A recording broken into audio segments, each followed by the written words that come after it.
गुरु प्यारी सात संगत जी, प्यार से कहना धन निरंकार जी।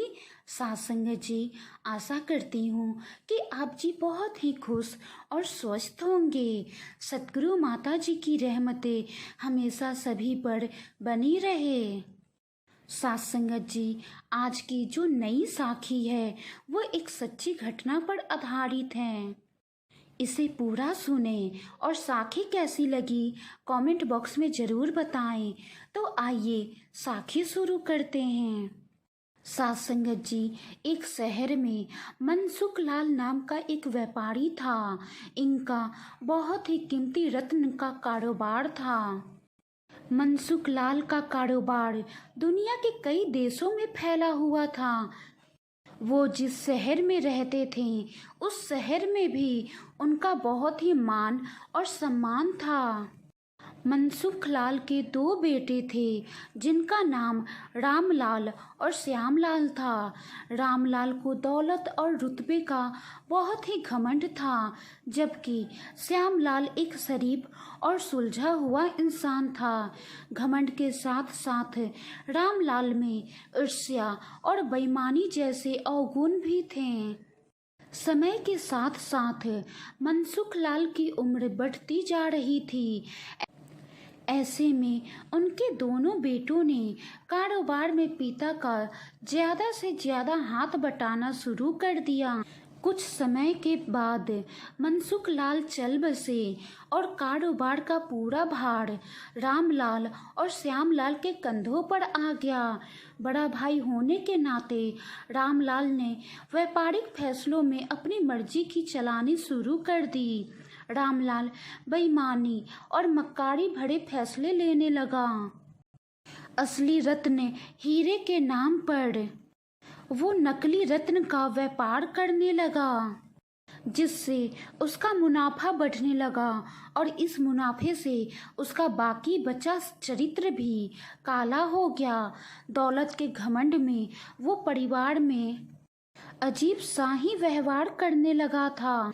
दूसरी तरफ शरीफ और सुलझे हुए श्यामलाल को शुरू में रामलाल की बेईमानी का पता नहीं चला, लेकिन जब उसने उसके व्यवहार में परिवर्तन देखा तो पूरे माजरे को समझने में उसे ज़्यादा देर नहीं लगी। रामलाल की करतूतों से श्यामलाल को बहुत ही दुख हुआ।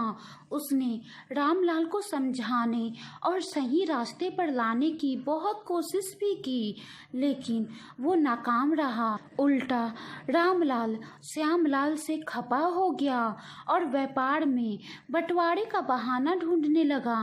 बंटवारे में भी उसने बेईमानी की साजिश रची, घर में कलह का माहौल भी पैदा किया। रामलाल अपनी साजिश में सफल रहा और श्यामलाल के हिस्से के व्यापार पर भी कब्जा कर बैठा। रामलाल के व्यवहार से दुखी होकर श्यामलाल ने शहर में दूसरी जगह अपना ठिकाना बनाया और रत्न के अपने व्यापार को नए सिरे से शुरू किया।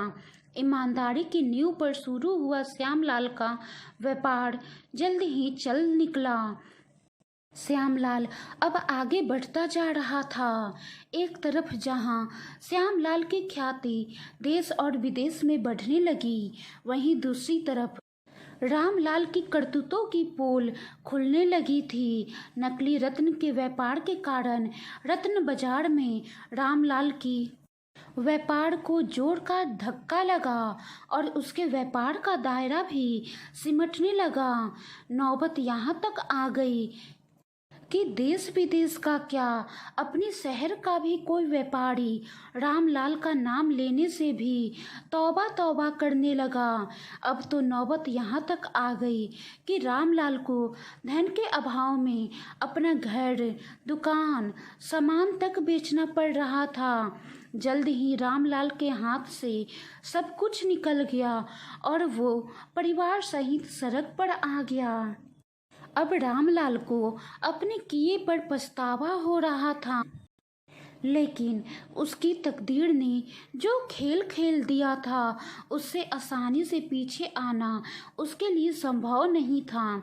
दूसरी तरफ श्यामलाल की तकदीर का खेल था, जिसकी बदौलत वो रंक से राजा बन गया था। जब रामलाल की खराब हालत की खबर श्यामलाल को लगी तो उसे बहुत ही दुख हुआ। पुरानी बातों को भूलकर वो भागा भागा अपने बड़े भाई रामलाल के पास पहुंचा और रामलाल के लाख मना करने के बाद भी उसे परिवार सहित अपने पास ले आया। ये भी तकदीर का ही खेल था कि जिस भाई के साथ रामलाल ने बदसलूकी करके उसे सड़क पर पहुंचा दिया था, वही भाई आज उसे सड़क से उठाकर अपने घर में ले आया था। सत्संग जी, कहने का भाव है कि तकदीर कब किसके साथ क्या खेल खेल दे इसका अंदाजा कोई नहीं लगा सकता। लेकिन साथ संगत जी, हमारे कर्म ही हमारे तकदीर लिखते हैं। जिस तरह रामलाल और श्यामलाल के कर्मों के आधार पर तकदीर ने उसके साथ खेल खेला था, इसी तरह अच्छे कर्म करते रहना चाहिए। क्या पता कल तकदीर आपके साथ हमारे साथ क्या क्या खेल खेल जाए। इसीलिए कहते हैं तकदीर का खेल बहुत ही निराला है। तकदीर ऐसा खेल खेल लेती है कि राजा को भी रंक बना देती है और रंक को भी राजा बना देती है। लेकिन साथ संगत जी, तकदीर का भी ये आधार कर्म होता है। कर्म के आधार पर ही तकदीर अपना खेल खेलती है। इसलिए साथ संगत जी, हमेशा अच्छे कर्म करते जाएं, बुराई का रास्ता छोड़ें और नेकी के रास्ते पर चलते जाएं। साथ संगत जी, संतों महापुरुषों ने भी कहा है, बुराई करना रोमिंग की तरह है, करो तो भी चार्ज लगता है और सुनो तो भी चार्ज लगता है। और नेकी करना LIC की तरह है, जिंदगी के साथ भी जिंदगी के बाद भी। तो धर्म की प्रीमियर भरते रहिए और अच्छे कर्म का बोनस पाते रहिए और हमेशा इस निरंकार का आसरा लेकर जीवन में आगे बढ़ते रहिए।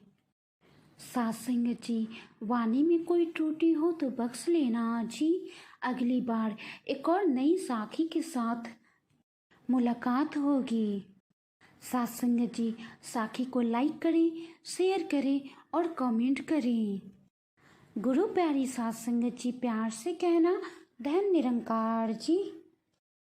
गुरु